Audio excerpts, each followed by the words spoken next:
आपण कुठलंही काम माझं आहे का म्हणत नाही, कुणाचं बी काय असो, तू जागचं तर सांगितलं. एखादं महाराजांना मला सांगितलं होतं,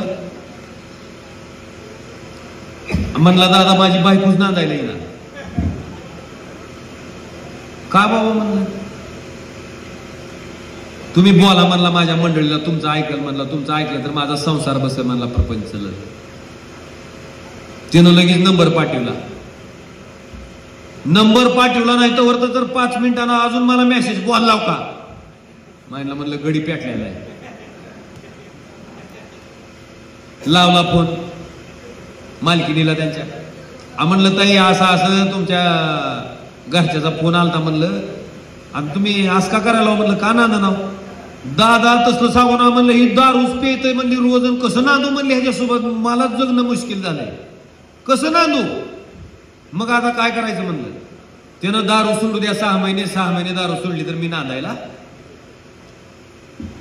आता ही म्हणलं करारातली मुख्य अट आहे. त्याला फोन लावला, म्हणलं दारू पितो का, टेन्शन नका हो बाबा पितो पेट्या, म्हणलं सारखी तर पितो म्हणलं, मग नालाय का म्हणलं, ती नांदायला येते म्हणतात म्हणलं, पण तुला 6 महिने दारू सोडायची अट आहे म्हणलं. सोडतो का, सोडतो म्हणला दादा. ठरलं. आठवड्याला फोन करून सांगते आठवडा कोरा गेलाय म्हणून. आता 4 महिने होत आले, 4-5 महिने.